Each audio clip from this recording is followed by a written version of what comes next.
السلام علیکم۔ ملکی اور غیر ملکی تازہ ترین خبروں اور کرنٹ ایشو سے باخبر رہنے کے لیے ہمارے ساتھ رہیں۔ رخ کریں گے دادو کا، جہاں سے رپورٹ کر رہے ہیں ہمارے نمائندے سید سفیر حسین نقوی۔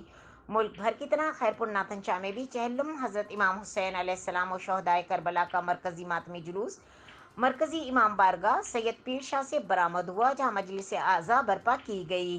مجلس اعضا سے خطیب روشن فکر علامہ رمیز عباس قمی، علامہ عمران علی نجفی، علامہ سید علی عباس زیدی نے خطاب کیا۔ مجلس اعضا کے بعد مرکزی ماتمی جلوس شیعہ تابوت شیعہ ذوالجناح علم عباس و دیگر تبرکات کے ساتھ برآمد ہوا، جہاں جلوس میں شریک عزاداران امام حسین علیہ السلام کی جانب سے نوحہ خوانی، سینہ زنی اور زنجیر زنی کر کے امام حسین علیہ السلام اور ان کی جانثاروں کی جانب سے دی گئی لازوال قربانیوں پر ان کو پرسہ دیا گیا، جس کے بعد جلوس اپنے مقرر کردہ راستوں سے ہوتا ہوا شام غریباں چوک پہنچا، جہاں شام غریباں برپا کی گئی۔ شام غریباں کے بعد جلوس یا حسین کی صداؤں کے ساتھ اپنی روایتی راستوں سے ہوتا ہوا رات دیر گئے مرکزی امام بارگاہ سید پیر شاہ پر اختتام پذیر ہو جائے گا۔